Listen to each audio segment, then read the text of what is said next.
Cold open with upbeat sleigh bells over a warm synthy pad.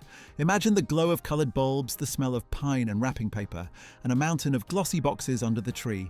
Now picture the one gift that still makes your heart race even decades later.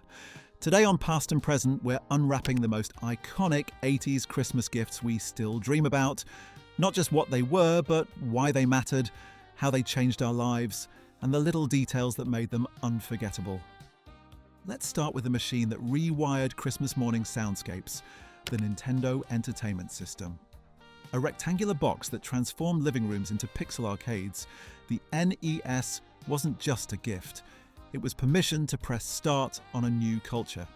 Imagine tearing the paper and seeing that grey and red logo, the neat stacks of cartridges, and the controller that taught your thumbs to fly. Super Mario Bros. Was a family event. Duck Hunt made you argue about how the zapper worked, and The Legend of Zelda looked like treasure itself in that gold cartridge. Parents promised just one level before dinner, and then ended up playing after the kids fell asleep. The NES didn't just entertain, it standardized the shared language of side-scrollers and cheat codes, and it made the living room the home of adventure. We still dream about it because everything modern feels like a remix of that first electric moment when pixels felt like magic. But the 80s didn't begin with pixels, it began with scarcity and frenzy.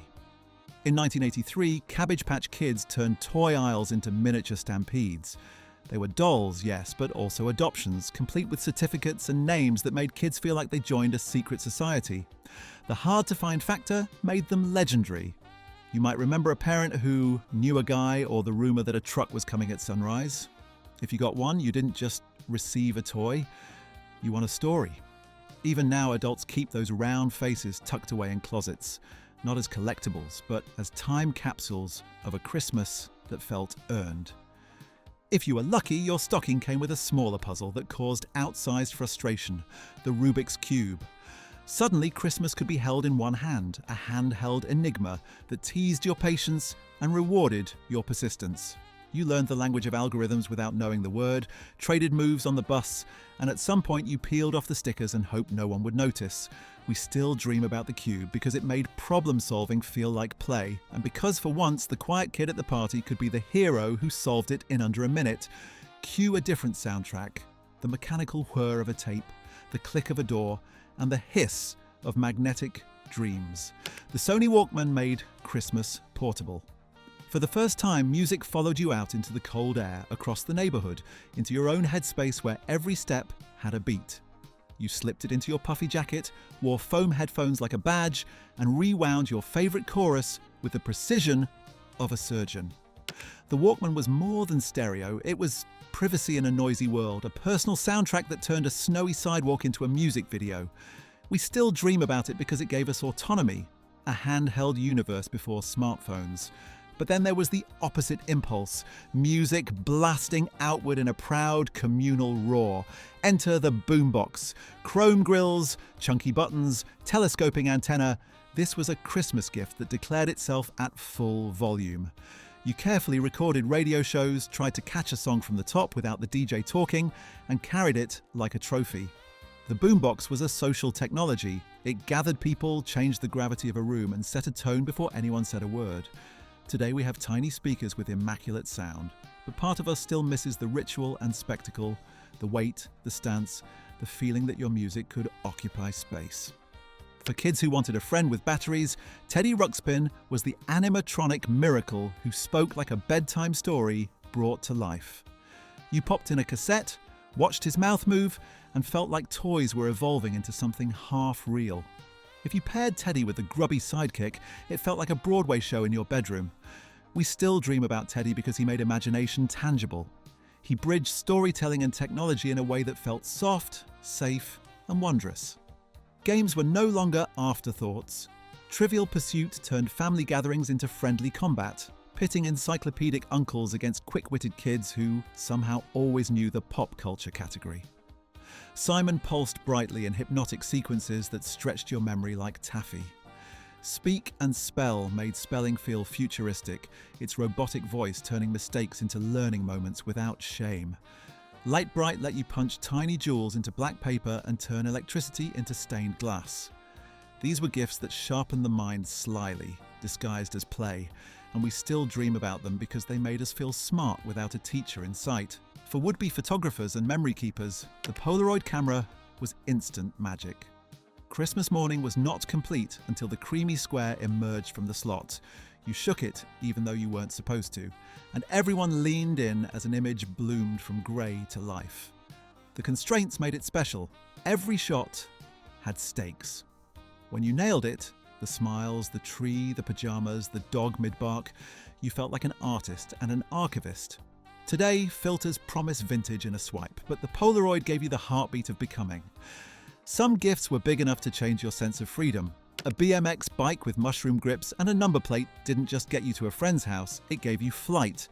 You practiced bunny hops on the driveway's crack, built ramps from leftover plywood, and earned scabbed knees like badges of honor. Battery-powered radio control cars tore tracks into carpet and snowbanks alike, buzzing like angry bees and draining 9 volts at record speed.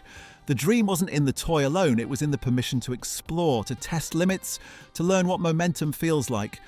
Back inside, a different kind of world building was happening on pink plastic floors. The Barbie Dream House was not just a playset.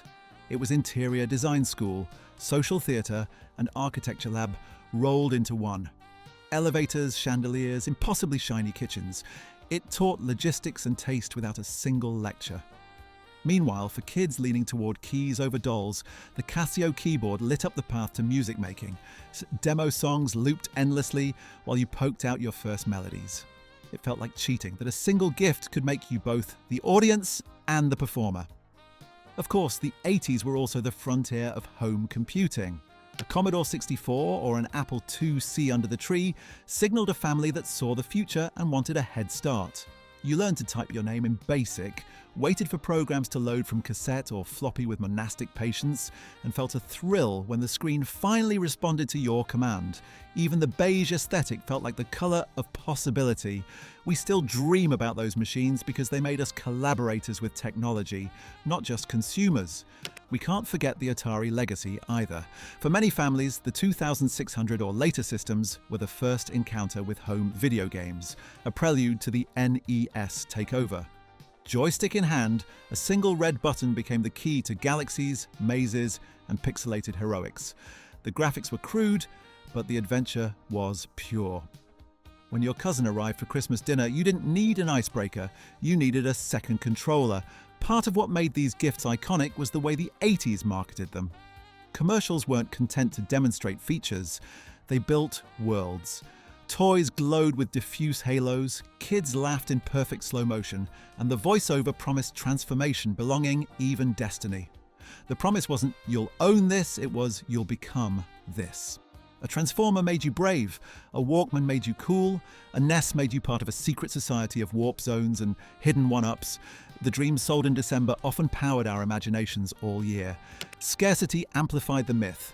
Toys sold out, lines formed, rumours spread like urban legends. If a parent managed to track down the exact model or character, it elevated the gift into family folklore. You didn't just receive a present, you inherited a story your family would retell every holiday. The bragging rights weren't about price, they were about timing, persistence, and love, measured in early morning drives and last-minute phone calls from payphones. And then there's the tactile memory. The weight of a cartridge clicking into place, the plastic grain on a controller, the rubber smell of new bike tyres, the way foam headphone pads left little circles on your ears, the texture of a Cabbage Patch birth certificate, the glow of Simon in a dark room. These sensations became a private museum in our minds. That's why these gifts still haunt our dreams, because they live not just on shelves but in our senses. If you're watching this now, chances are your modern life is filled with devices that are smarter, faster, and more seamless than anything the 80s could muster. But the reason we dream about 80s Christmas gifts is not because they were perfect, it's because they carried friction. They demanded patience, imagination, and participation. Tapes needed to be rewound, games needed to be figured out without a tutorial. Toys asked you to supply the voices and the plots. The friction forced us to invest a piece of ourselves, and that investment turned things into memories.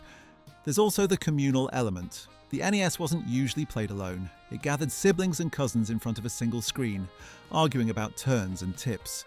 Trivial Pursuit turned into a family tournament with a running score across holidays. The boombox became the centre of a hangout, the way a campfire draws people in. Even solitary gifts like the Walkman became social currency. You swapped tapes, made each other mixes, traded liner notes like secrets. These gifts forged micro-communities, and we miss them because we miss the togetherness they engineered by design. As we think about the most iconic 80s gifts we still dream about, it's tempting to pick a winner. But the truth is, their magic was cumulative. The decade-stacked experiences, a morning playing Mario, an afternoon solving a cube, an evening tracing light breed patterns while a cassette hissed softly in the background. Together they formed a collage of colour and sound that defined not just a Christmas morning, but a childhood philosophy. Curiosity rewarded, creativity celebrated, perseverance taught by plastic and wire. So if a certain gift popped into your mind while watching, maybe the exact model of boombox, the colourway of your first Transformers figure, the specific game you got with your console, hold on to it for a second. Remember where you opened it, who was there, what the weather was like outside the window, how the paper sounded in your hands. That memory is the real gift. The object was just the key. Thanks for watching, and happy holidays from past and present.